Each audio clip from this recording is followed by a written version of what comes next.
你知道盘古为什么要开辟天地吗？他手中的斧子从何而来？与他同一时期的神灵还有哪些呢？他们之间有着什么关系吗？为什么作为创世之神，盘古最早的记载却是在三国时期呢？盘古又称盘古氏、混沌氏，是中国传说中开天辟地、创造人类世界的始祖。有关他的传说最著名的就是开天辟地了。相传在很久很久以前，天和地还没有分开，宇宙混沌一片。但就是在这混沌之初，孕育出了第一个神灵，那就是盘古。盘古长得十分巨大，他在这混沌之中一直睡了18000年。可是有一天，盘古突然醒了，他见周围一片漆黑，为了让万物生灵得以生存，盘古不知从哪儿就摸到了一把斧子，随后就抡起大斧头朝眼前的黑暗猛劈过去。只听一声巨响，混沌一片的东西渐渐分开了，轻而轻的东西缓缓上升，最后变成了天；重而浊的东西慢慢下降，最后变成了地。天和地分开以后，盘古怕他们还会合在一起，于是就头顶着天，用脚使劲蹬着地。天每天升高1丈，盘古也随之越长越高，这样便是顶天立地的由来。这样不知过了多少年，天和地逐渐成型了，盘古也累得倒了下去。盘古倒下后，他的身体化作世间万物，他的左眼变成了鲜红的太阳，右眼变成了银色的月亮，呼出的最后一口气变成了风和云，最后发出的声音变成了雷鸣。他的头发和胡须变成了闪烁的星辰，头和手足变成了大地的四节和高山，血液变成了江河湖泊，筋脉化成了道路，肌肉化成了肥沃的土地，皮肤和汗毛化作花草树木，牙齿骨头化为金银铜铁，玉石宝藏。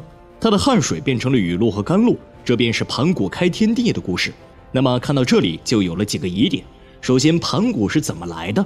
故事里说盘古是在混沌之中出现的。从神话的角度来说，盘古生于混沌，他就是混沌生的。比如说有了阴阳和清浊，在这样的情况下就孕育出了盘古，它是集天地之精华、日月之灵气而产生的，产生之后又服务于天地。大家可能以为作为开天辟地的神，盘古应该很早就出现了，毕竟盘古是作为中国的创世神嘛。但有关他的故事，直到三国才有明确的文字记载。根据目前可考的记载，盘古开天辟地这个故事最早出现在三国时期无人徐整的《三武历纪》里。其实这是非常奇怪的，一个创世神话却要等到三国时期才有文字记录。要知道，三国时期距离秦始皇统一6国还要晚了400多年呢。为什么突然之间就冒出盘古这个神呢？其实有关盘古的神话，最先是以民间传说流传至东汉时代，直到三国时期才出现文字记载，并不是三国时期凭空创造出来的。那为什么盘古创世的神话出现的时间明明很晚，却又那么深入人心呢？中国人的一脉相传，口口传承。首先，第一点就是关于中国人对于这个神话的传说是非常的流传广泛的。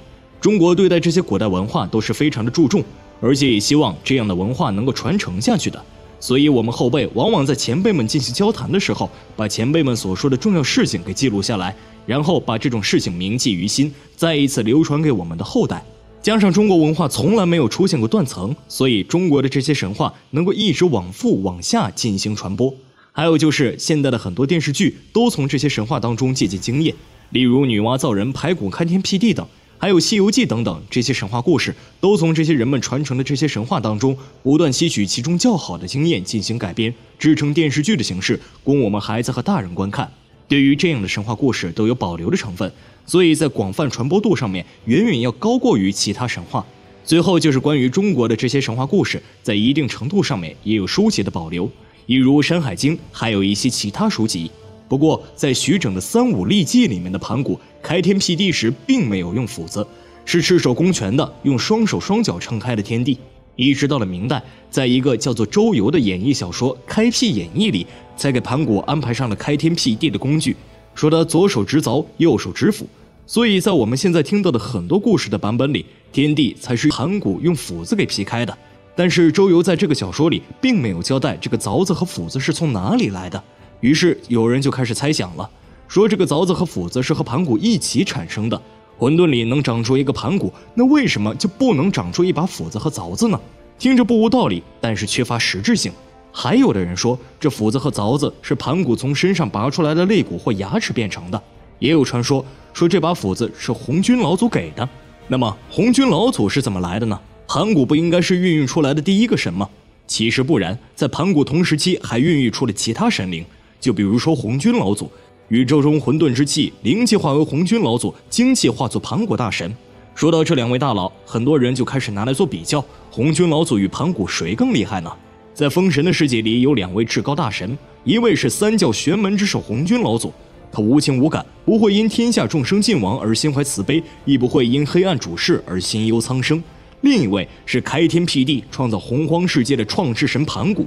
首先咱们先要搞清楚他俩谁诞生的更早，毕竟正道越早的大神地位与实力也就越高。当年通天教主在万仙阵战败后，私自前往紫霄宫，想请红军老祖为他做主。他上来就先来了顿吹捧，说祝老师授予天齐。没想到马屁拍在了马腿上，红军老祖反怒道：先有盘古后有天，太上更在盘古前，就连你师兄老子都比天活得还长。你助为师授予天齐，是盼着为师在这一方天地大劫后便不复存在了是吗？从这番话中便能看出来，红军老祖的资历要比盘古更深，就连他的弟子三清都可能正道在盘古之前。细想也没错，一旦修成圣人，创世与灭世也就不在话下了。盘古开天辟地，在圣人眼中不过就是小儿科，就连通天教主都有实力重立地水火风，再开一方世界，更何况是红军老祖呢？当然，这只是在封神世界里的描述。纵观庞大的神话体系，还应该是盘古的级别最大。不管是不是有这个能力，最先创世的就是盘古。红军老祖也是在盘古开辟的天地里，在这个世界里一道传三有。而传说盘古死后转世为了三皇之首伏羲，伏羲乃是《封神演义》中火云宫三圣之首，身为上古天皇，地位崇高。他自身的法力是极高的，执掌人道气运。昆仑12仙对其尊称为开天辟地太皇号上帝。女娲娘娘过寿诞时，还要前往火云宫朝贺他。华夏人族中有三皇，分别是伏羲、神农、轩辕。伏羲不仅是盘古的化身，还是女娲的哥哥。相传伏羲人首蛇身，与女娲兄妹相婚，生儿育女。他根据天地万物的变化，发明创造了占卜八卦，创造文字，结束了结绳记事的历史。他又结绳为网，用来捕鸟打猎，并教会了人们渔猎的方法，发明了策，创作了曲子。其实无论是哪个版本，盘古开天辟地都具有中国神话特有的文化内涵，而盘古的开创精神和奉献精神更是中国文化精髓的最美体现，同时也是华夏民族创造世界、创造万物、征服自然的思想与勇气的完美结合。盘古精神可以概括为开天辟地的开创精神、创新精神，这对于改革开放、创造和谐幸福的新世界是非常必要的，也是包含唯物辩证法的实事求是精神。同时盘古精神还是劳动创造世界、劳动创造一切的信念，就是不怕困难、刻苦坚持、长期奋斗、自我牺牲、为民造福的精神。好了，有关盘古的传说我们就讲这么多，如果大家还有其他的见解，欢迎在评论区里留言讨论。本期的视频就到这里了，我是六戒，咱们下期再见。